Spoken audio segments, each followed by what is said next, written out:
भला माँ का भी कोई दिन होता है। माँ के बगैर तो कोई दिन दिन नहीं होता। हुआ है तुझसे बिछड़ने के बाद ये मालूम, हुआ है तुझसे बिछड़ने के बाद ये मालूम कि तू नहीं थी, तेरे साथ एक दुनिया थी। या रब, मेरी माँ पर कभी कोई मुसीबत ना आए।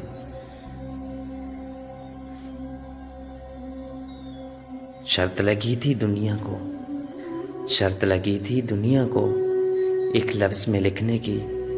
लोग किताबें ढूंढते रहे, मैंने माँ लिख दिया। उम्र कोई भी हो, चोट लगने पर पहला लफ्ज़ मुंह से माँ ही निकलता है। माँ की एक इबादत खुदा से बहुत मिलती है। माँ की एक आदत खुदा से बहुत मिलती है, दोनों ही मुआफ़ कर देते हैं।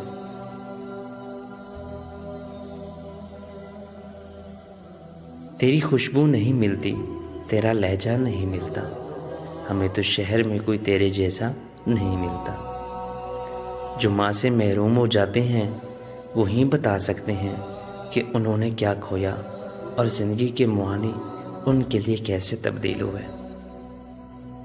माँ सबकी जगह ले सकती है, लेकिन माँ की जगह कोई नहीं ले सकता। तलब इतनी है कि दिलो जा में बसा लो तुमको, नसीब ऐसा है कि दीदार भी मुयस्सर नहीं तेरा। गर्दिशें मेरा क्या बिगाड़ेंगी, मैं माँ की खींचे हुए हसार में हूँ। माँ तो माँ होती है, पहचान लेती है कि आंखें सोने से लाल हैं या रोने से।